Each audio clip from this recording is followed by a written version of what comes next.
now in New Jersey. Powered by TAPinto. Brought to you by Lakeland Bank.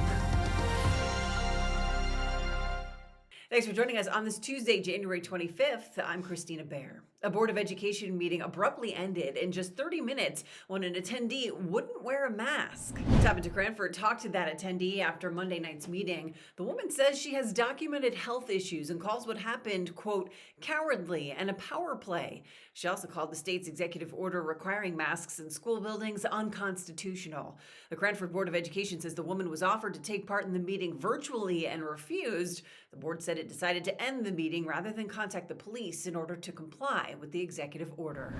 A hero's welcome in Summit. TAPinto Summit reports police officer Anthony Pizek has returned to duty after spending 2 years recovering from job-related injuries. I sat down with TAPinto Summit publisher Greg Elliott about Pizek's first day back on the job. So he was hit, head on by a suspect in a stolen vehicle, and it kind of was one of those things where he was in pursuit of the area, and then by happenstance that stolen vehicle came right at him and hit him head on, and he suffered severe injuries to his leg and I believe his hip.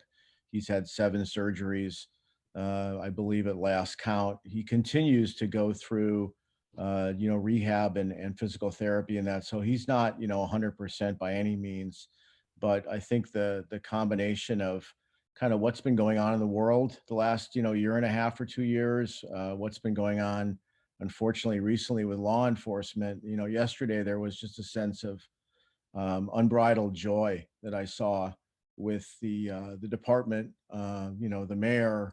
There were a handful of citizens there, and just to see one of their own coming back after such a long and difficult road, I think was very gratifying and uplifting to everybody. How does he feel being back? I mean, 2 years. That's a long time. Yeah, I mean, I told someone yesterday, I said the amazing thing is if you think he's been basically recovering the entire length of the pandemic. So, Yeah. I mean, people are very quick to speak about, oh my gosh, this pandemic, when there's no end, it's been going on forever. It's like, well, he was injured in April, in late April, and basically has been recovering ever since. I think he was relatively chagrined by some of the public outpouring yesterday. I mean, there were 2 lines of people who clapped him in as he walked into the to report for his first shift. But I think that there was a sense of you could see joy that he's reached a milestone, which I think a lot of people doubted or possibly certainly wondered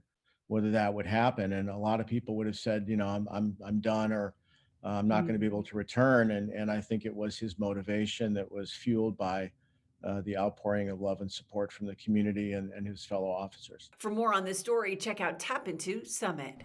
An anonymous Instagram account is encouraging Somerville High School students to post confessions online, which are then posted to the platform by the anonymous owner of the account. TAPinto Somerville is reporting the school principal said that the posts are highly inappropriate, offensive, and demeaning. School officials have reached out to Google and Instagram and are continuing to investigate. Coming up, showing a whole lot of love with lasagna. How one woman from South Jersey is helping her community one noodle at a time. The process of obtaining the PPP loan with Lakeland Bank was very smooth. I invested my entire life into this beauty bar. I have a beautiful space, and with the help of Lakeland, I was able to keep every single person in my team. So to be able to tell them your job is back, we're here, we're open, and our business is booming is just great for everyone all around.